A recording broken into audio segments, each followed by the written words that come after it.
মাইলস্টোনের ঘটনাস্থলে সকাল থেকে কাজ করছে বিমান বাহিনীর একটি প্রতিনিধি দল। বিমানের ধ্বংসাবশেষ আছে কিনা তা খতিয়ে দেখেন তারা। সেখানে আছেন আমাদের সহকর্মী সোহাগ বিশ্বাস, যুক্ত হচ্ছে তার সাথে।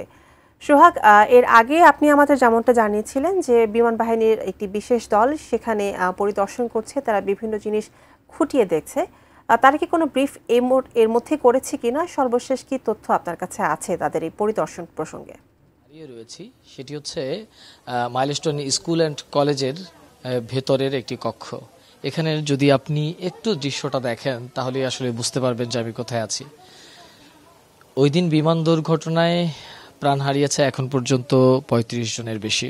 তো কিন্তু যারা ওই দিন বিমান দুর্ঘটনার দিন শব্দ শুনতে পেয়েছে, বিভিন্ন যখন বিমানটি আছড়ে পড়ে এখানে বিধ্বস্ত হয়, তখন দৌড়ে বা নানা উপায়ে যারা স্কুল ত্যাগ করেছিলেন তাদের সাথের ব্যাগগুলোও কিন্তু আসলে তারা সাথে করে নিয়ে যেতে পারেনি। সেই সব শিক্ষার্থীদের ব্যাগগুলো এখানে রাখা আছে। অভিভাবকরা আসছেন এবং শিক্ষার্থীরা আসছেন, তারা এসে তাদের ব্যাগগুলো চিহ্নিত করে এখান থেকে নিয়ে যাচ্ছেন। আমরা এখানকার শিক্ষার্থীদের সাথে যখন কথা বলেছি তারা বলছিলেন যে এখান থেকে যে ব্যাগগুলো যারা নিয়ে যাচ্ছেন, পাশে যে ব্যাগটা রাখা ছিল, যার ব্যাগ পাশে যে স্টুডেন্টে ছিল সে আজকে তার কাছে নেই, সে আজকে এই পৃথিবীতে নেই।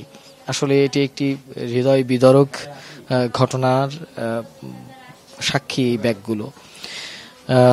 কিছুক্ষণ আগে বিমান বাহিনীর সদস্যরা এখানে এসেছিলেন, তারা এখানের যে ধ্বংসস্তূপ সেই ধ্বংসস্তূপগুলো তারা পরিদর্শন করেছেন।